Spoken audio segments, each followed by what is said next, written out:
Ooh. Here. At my dojo in Los Angeles, we do a good deal of Suwariwaza to develop a solid base and to give students a feeling of groundedness and stability. Today's video is from our 5-day Aikido Summer Camp in Los Angeles last August. We started off with Suwariwaza Katadori, moving very similarly to nage-uke. We then worked on an exercise where uke holds nage really tightly, so the only way to get them to move is for nage to fully relax.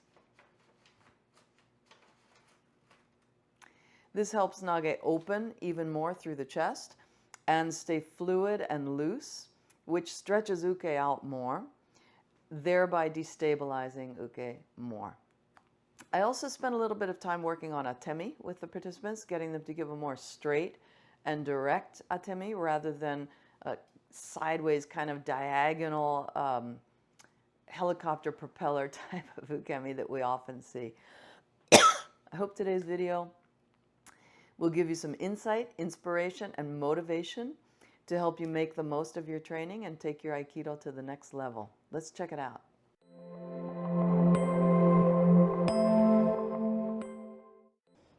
Good. Follow him up and enter. When I release, I'm going to offer this here, but at the same time keep the expansion. And look what this is already doing. It's going here. Sorry. For now, let's not go into nage-uke. Let's just let this go here. It came here. Now as he comes up, it goes up to here. Not demanding. And I follow him.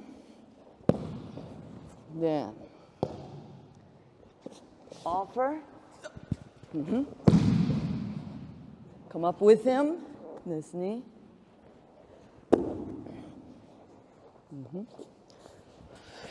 Yes. Thank you. Morgan-san. Nice. Good. Come up with him. This is here. Oh, yeah. Thick yet. Yeah. And then you might be tempted to try to make a move by yanking, cranking, pushing. Instead, again, just enter and turn or go direct, whatever you need to do. Hi, go ahead. Katadori. Let's try something different. Not an Aikido technique, okay? Cross-legged, probably what makes the most sense for him is Seiza. Anyway, don't let me fall. Yes, don't let me fall. Good. So you can compare and contrast this, tightening yourself up on purpose, and then let yourself melt, so to speak, and fall heavy. Like when you're holding a baby or a pet and they want to get down, right? You feel the mental transition, like, I'm ready to get down. You go like, whoa, what happened? Okay? So their job is to keep you from falling, okay? And sometimes you end up sliding, you're good. You end up sliding across the mat. No worries, his knee is there to stop your knee. Again, compare and contrast. This, get a better grip on it maybe. Oh, there you go, okay. Looked like it was not there. Okay, compare and contrast this, stronger, yes, with this. So just, doesn't need to be dynamic or leading or anything for right now. Okay, just melting, also expanding. Expand the shoulder and see how that feels. Good. Expand. Sometimes people do this and their arms are like this. This is a telltale sign. Like, oh, they're not really relaxed. So really let the arms drop too. Hi, go ahead. So then let's inject that into our classic technique, okay? So none of this, but this. And not just staying stationary, okay?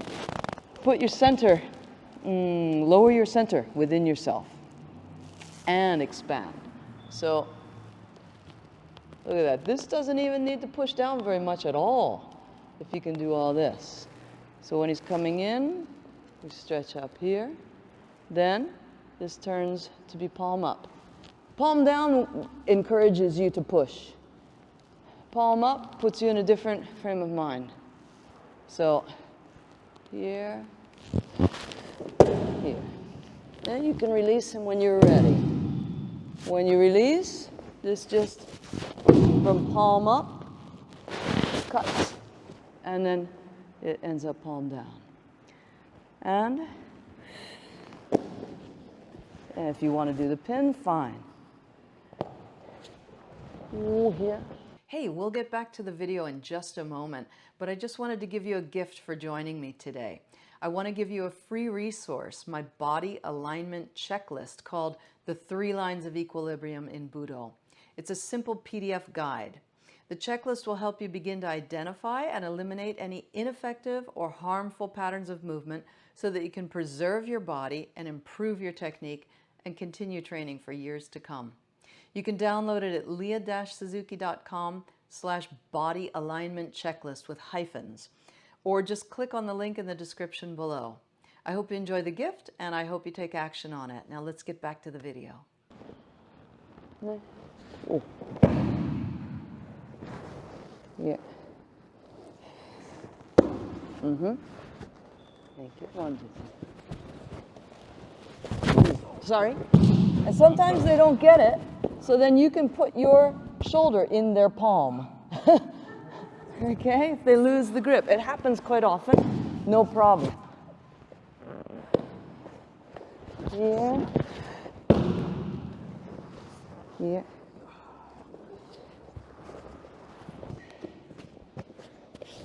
Later, we can do even more leading with all the same principles. Ooh. Here. Anyway, the way that your body felt when you were strong. Don't go, don't let me fall. The way that your body felt when you were doing this one.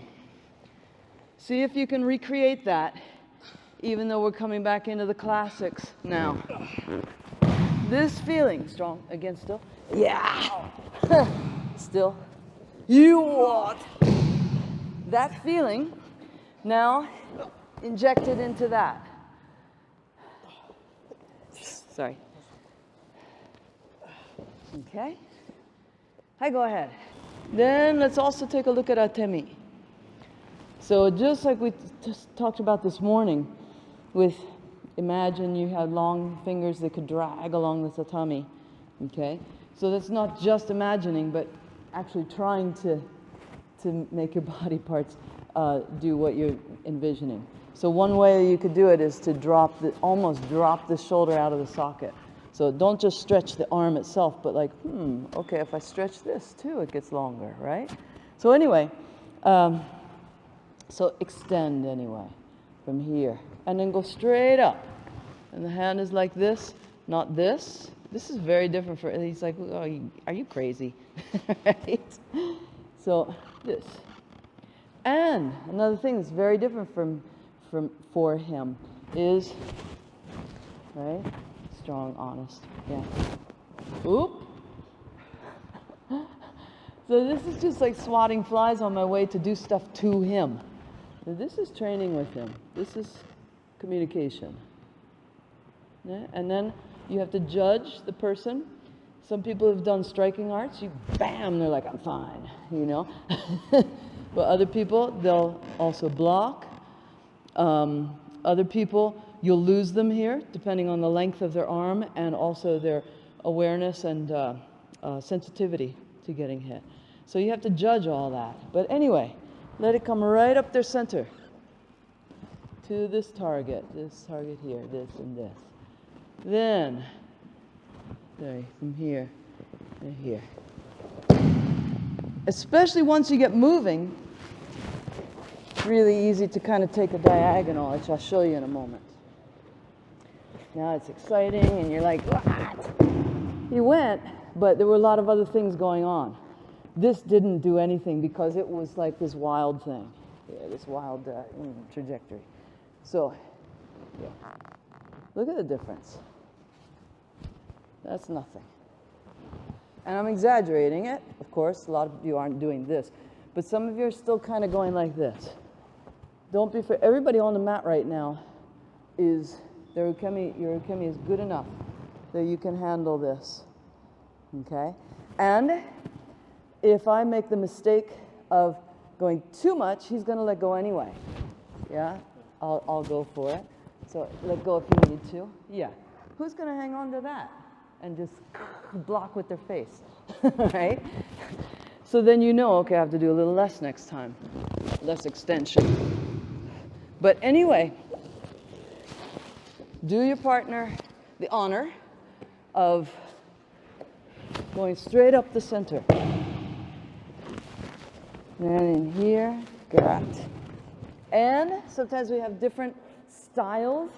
Sometimes maybe your teacher wants a different thing on the test. Maybe they don't want you to go backwards like this. Same thing if we're going over here. Sorry. Huh? In other words, that falling back exercise will serve you no matter what style you're doing. If you're supposed to go out to the side or forward, whatever. This will serve you if you learn how to do this instead of this. And also, this heaviness and expansion will serve you, right? Some schools, I think, are going out like that, perhaps. So if it's just arm to arm and no heavy center, no, it needs to expand. So if you study the principles, you can go at all different kinds of dojos, train with all different kinds of people. Okay? So let's try this atemi straight up their center line, please. In conclusion, I hope you found this helpful and interesting. Thanks so much for tuning in. Let me know in the comments section, if you would, if you find Katadori challenging, and if so, why? And, of course, let me know what seminars you plan on attending the rest of the year. You can check out my 2024 seminar schedule at leah-suzuki.com/seminars. I'll be teaching again in Ireland, again in Germany. I'll even be teaching in Japan. And, of course, Los Angeles, Berkeley, California, and probably some other places too. Of course, please feel free to leave other comments and questions as well. Again, I want to give you a gift. My checklist called The 3 Lines of Equilibrium. It's from my paid online course called Proper Body Alignment and Movement, but it's completely free for you today as a thank you for watching my video. The checklist will help you identify and eliminate ineffective or harmful patterns of movement so that you can preserve your body and improve your technique and continue training for years to come. Just click on the link below or type in leah-suzuki.com/body-alignment-checklist. Again, thanks so much for tuning in, and I'll see you again next time. Bye-bye.